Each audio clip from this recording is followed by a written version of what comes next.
Meus queridos alunos e alunas, sejam bem-vindos a mais uma videoaula do nosso canal. Sou o professor Ícaro Castro e hoje entraremos nos conteúdos de educação ambiental. E o nosso tema de hoje são os desequilíbrios ambientais. Então, se quer saber mais sobre esse conteúdo, fica por aí e segue o fio.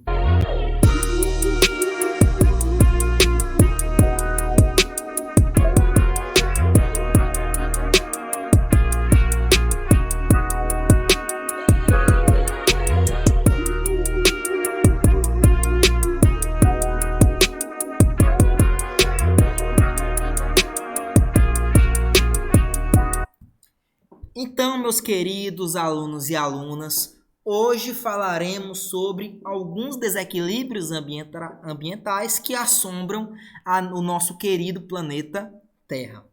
Então, os desequilíbrios ambientais, eles, além de alterar e danificar os ecossistemas diversos através do mundo, eles também muitas vezes prejudicam a saúde humana. E a maioria desses problemas ambientais, que aqui eu falarei, eles são causados pelo próprio homem. E esses problemas que são causados pelo próprio homem, nós chamamos de atividades antrópicas. Então, o que seria uma atividade antrópica? É uma atividade que teve influência ou causa humana. Então, por exemplo, o primeiro desequilíbrio que eu trago para vocês é a poluição atmosférica. E ela é causada principalmente por veículos, indústrias e, claro, a incineração de materiais. Quando você está, por exemplo, na sua casa, queimando algumas folhas, queimando alguns plásticos, queimando não sei o que, você está, então, contribuindo para a poluição atmosférica, bem como as indústrias, que são importantes, e, claro, os veículos também contribuem para essa poluição atmosférica. Então, vamos lá conhecer alguns dos compostos que são liberados através da queima de combustíveis, através das indústrias, da incineração de materiais, enfim. O primeiro composto, que é muito liberado quando se utiliza veículos, por exemplo, é o monóxido de carbono, CO. O monóxido de carbono, ele é um gás que, claro, ele contribui para o efeito estufa. Vamos ver mais um pouquinho sobre esse efeito um pouco mais à frente.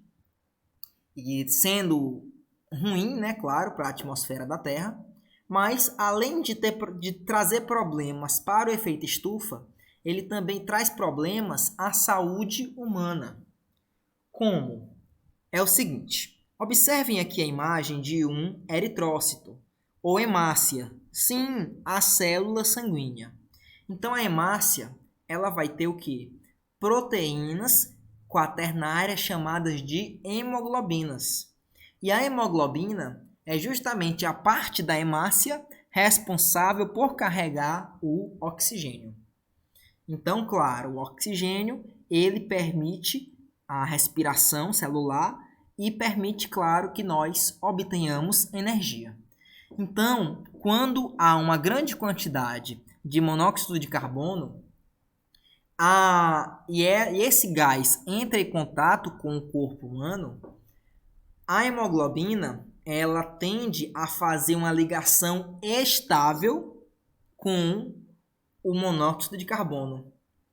Então, veja aqui que a hemoglobina ela vai se ligar de forma estável ao monóxido de carbono, formando, então, o carboxihemoglobina. Veja, um composto estável. Qual o problema de ser um composto estável? É porque, como é estável, depois que a ligação é feita, ela não é mais desfeita. Ou seja, aquela hemácia que tu tinha ali, que servia para carregar oxigênio, ela agora já está inapropriada para carregar oxigênio. Por quê? Porque ela está ligada ao monóxido de carbono. Então, quando você respira esse gás, você vai ocupando as suas hemácias e assim impedindo você de fazer o transporte de oxigênio. E isso, claro, pode inclusive trazer a morte devido à falta da circulação de oxigênio pelo corpo do indivíduo. Então, é um gás muito perigoso. Outro gás que também é liberado algumas vezes é o gás ozônio. Ah, mas o ozônio não é bom? O ozônio é bom, mais longe. Ele é bom lá na atmosfera, bem distante, protegendo lá a gente do raio solar. Ele não é bom aqui próximo à superfície terrestre, porque ele causa, por exemplo, problemas respiratórios e irritação nos olhos. Outros gases que fazem mal e são liberados nesse processo: o dióxido de enxofre, por exemplo, ou mesmo o dióxido de nitrogênio. E esse causa, por exemplo, bronquite, asma e enfisema pulmonar. Esses dois gases aqui, o dióxido de enxofre e o de nitrogênio, quando juntamente com o CO2, que é outro gás mais comum e também muito liberado nesses processos de queima de combustíveis fósseis, traz aí um grande problema, que é a chuva ácida. O Enem costuma cobrar muito questões relacionadas à chuva ácida. Então veja, dióxido de enxofre com dióxido de nitrogênio, eles podem formar esses gases aqui,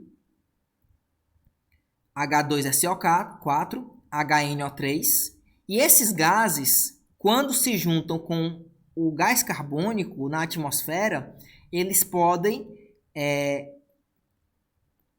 se transformar, na verdade, eles chegam às nuvens e lá eles se transformam em chuva ácida. Então essa chuva que vai vir agora, ela vai vir com esses compostos, e isso é um problema. Por quê? Porque, claro, é ácido, então destrói plantações. Se a pessoa estiver exposta, traz problemas diversos à pele da pessoa que teve contato com essa água. Destrói pintura de carros, enfim, é um problema muito grande para os locais onde acontece isso. E essa chuva ácida, ela está principalmente limitada a locais onde a poluição, claro, ela é maior, ela está em maior quantidade. Então, grandes centros urbanos, eles geralmente sofrem a ação de chuva ácida. Outro ponto importante que também tem a ver com o que nós vimos anteriormente, que é a inversão térmica. O que seria isso? Geralmente, na atmosfera, o ar mais quente é aquele que está mais próximo à superfície terrestre. Logo depois vem um ar um pouquinho mais frio, e o ar que é mais frio ainda, ele está mais distante. Ou seja, quanto mais distante, mais da superfície, mais frio vai ficar. Então, isso é o comum. Não é à toa que, por exemplo, os picos mais altos do mundo, como o Everest, ele tem lá a neve no seu topo, porque esse pico é uma região mais fria. Então, quanto mais distante da superfície, mais frio tende a ser o local. Só que algumas vezes acontece uma inversão térmica. O que é isso? Ao invés de o ar frio, ao invés da temperatura ela ir diminuindo à medida que se distancia da superfície terrestre, essa parte aqui, isso acontece em períodos frios em diversas cidades, essa parte aqui ela é mais fria do que essa parte aqui. Qual o problema dessa parte mais próxima à superfície ser mais fria que essa parte? É que com isso, esses gases atmosféricos, eles não conseguem se dissipar, porque eles tendem a se manter na região mais fria, e esse ar quente forma uma barreira. Qual o problema? É que a poluição ela não se espalha, ela fica mais retida à parte mais próxima à superfície. E com isso, claro, tu aumenta aí a poluição na cidade e a concentração desses gases tóxicos. Então, esse é um problema muito grave de saúde humana. E por fim, vamos falar sobre o efeito estufa. Então, vamos entender um pouquinho sobre a nossa camada de ozônio. Então, nós temos uma camada de ozônio, também chamada camada atmosférica, que é fundamental para a vida. Por quê? Porque ela impede que a totalidade dos raios solares cheguem à nossa atmosfera. Qual a importância disso? É porque se os raios solares chegassem na sua totalidade, nós com certeza não estaríamos vivos hoje. Então é importante que haja uma barreira para que haja uma proteção desses raios solares. Então, o que é que acontece? Os raios solares, eles vão mandar a sua luz para a atmosfera. Uma informação relevante é que pela distância, a luz do Sol demora mais ou menos 8 minutos para chegar até a atmosfera. Então, quando tu olha para o Sol, tu está olhando para um Sol de 8 minutos atrás. Enfim, e essa luz solar, ela ou é refletida ou é absorvida pela atmosfera ou absorvida pela camada atmosférica. Então, grande parte disso é refletida e uma pequena parte ela é absorvida. Ok.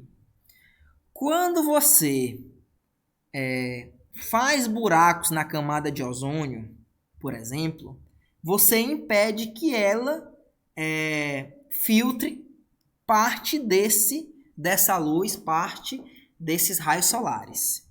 E tem mais. Quando você utiliza gases provenientes de motores de combustão, por exemplo, desmatamento e queimadas, combustíveis fósseis derivados do petróleo, por exemplo, ou biocombustíveis derivados do álcool,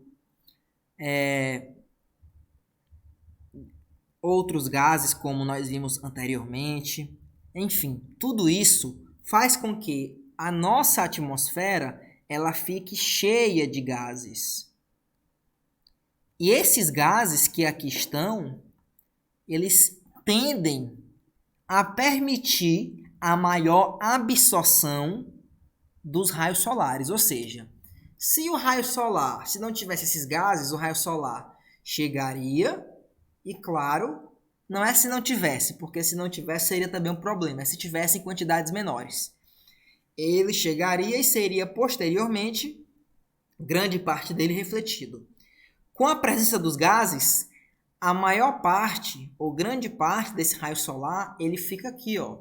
E com isso a atmosfera, ela fica cada vez mais quente e por consequência a nossa Terra fica cada vez mais quente. Então isso é um grande problema. Falando em problema, eu quero destacar para vocês os CFCs, os clorofluorcarbonetos. Esses compostos são formados por, claro, cloro, flúor e carbono, por isso esse nome, clorofluorcarbonetos. Esses compostos, eles trazem um grande problema para a camada de ozônio. Qual o problema? É porque, vejam aqui na imagem, ó, que os clorofluorcarbonetos, quando recebem radiação ultravioleta, eles têm uma tendência a se ligar ao ozônio. Ou seja, eles vão transformar ozônio, que é O3, em uma molécula estável com monóxido de cloro mais oxigênio. Então, ele quebrou o ozônio. Se ele quebrou o ozônio, ele está destruindo a camada de ozônio. E onde é, professor, que estão esses compostos? Nos desodorantes aerosóis, eles são muito comuns. Naqueles gases da geladeira, eles são muito comuns. Nos gases do ar-condicionado, também eles são comuns. Enfim, então, se há uma necessidade de substituição desses gases para se preservar a camada de ozônio. Então, muita pesquisa está sendo feita para que em um momento próximo esses gases sejam cada vez mais substituídos e apareçam cada vez menos, claro, compostos utilizando esses gases. Então, querido aluno, querida aluna, eu espero que tenham gostado e até a próxima videoaula.